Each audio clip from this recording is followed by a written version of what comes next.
On est quand même tenté de regarder le classement maintenant pour l'Olympique Lyonnais, parce que 2 victoires de suite, ça faisait longtemps que les Gones, les attendaient.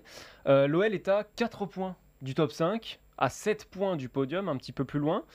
Ma question, elle est simple et compliquée à la fois. Qu'est-ce qu'on peut attendre de l'OL pour la suite? Qu'est-ce que vise l'OL dans cette suite de saison?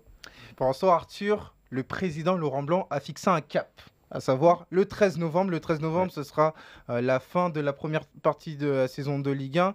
Il y a quand même des adversaires compliqués sur le papier. Il y a le match contre l'Olympique de Marseille et à Nice. Clairement, il faut que l'Olympique lyonnais prenne des points. Et de la manière dont ils vont prendre les points va dépendre la suite de la saison. Pour moi, je pense que l'horizon, ça va être l'horizon top 5 parce que pour moi, la Ligue des Champions, ça me paraît trop compliqué au regard de la nature de l'effectif. Donc, je pense que dans un premier temps, Lyon a besoin surtout d'emmagasiner des victoires et de la confiance parce que on voit encore hier, ça reste une équipe malade qui n'a pas la possibilité de déployer tout son jeu, tout son arsenal offensif et qui est surtout dans une position attentiste. Donc clairement, on va y aller étape par étape, à savoir remporter des points, avoir de la confiance pour ensuite avoir une meilleure maîtrise dans le jeu. Mais pour moi, je pense que l'objectif, ça va être de rejoindre le top 5 et avoir une Coupe d'Europe parce que clairement, pour moi, cette saison, la Ligue des Champions, ça me paraît très très compliqué. Les prochaines étapes, tu as commencé à les évoquer. C'est un déplacement à Marseille, au stade Vélodrome, dimanche prochain, puis la réception de Nice, programme relativement chargé. Bien sûr qu'on est tenté de se dire qu'on aura beaucoup plus de réponses après la Coupe du Monde, mais sur ces deux matchs, on aura quand même aussi pas mal de réponses sur ce à quoi l'OL peut prétendre peut-être.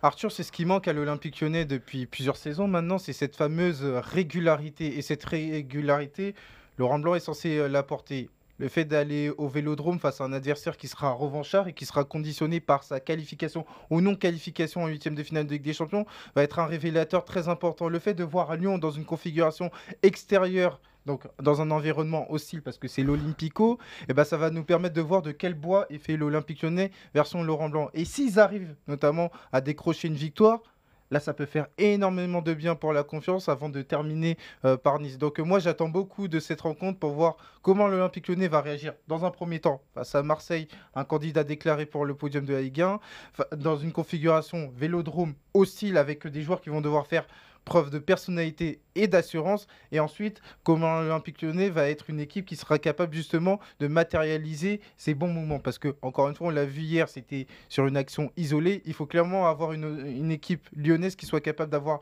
plusieurs temps forts à l'intérieur d'un match. Et là, on pourra dire, ce ne sera plus un effet blanc, mais surtout la patte Laurent Blanc. Si on avait enregistré ce sujet il y a 2 semaines, on aurait dit avantage à l'OM forcément. Là, on sent que le rapport de force s'est rééquilibré peut-être entre les deux équipes avant Alors cet moi, je Olympico. dirais davantage sur le plan comptable, parce qu'il y a 4 points de retard en faveur de l'Olympique de Marseille, ou plutôt 4 points d'avance en faveur de l'Olympique de Marseille. Ouais. Et maintenant, par rapport au rapport de force, je continue de penser que l'Olympique de Marseille est devant l'Olympique lyonnais. Ouais. Après, ça reste de la littérature, Arthur. Je te Bien renvoie sûr. au match de la saison dernière, où l'Olympique de Marseille est un candidat déclaré au podium, un candidat déclaré à seconde place. Ils ont pris une valise à domicile face à l'Olympique lyonnais qui a terminé septième de Ligue 1. Donc c'est la vérité d'un match, pas forcément la vérité d'une saison. Et je pense qu'à l'occasion de ce match, l'Olympique lyonnais, avec ses joueurs, il y a quand même des joueurs de qualité, est capable justement de faire en sorte que le rapport de force va être à l'équilibre.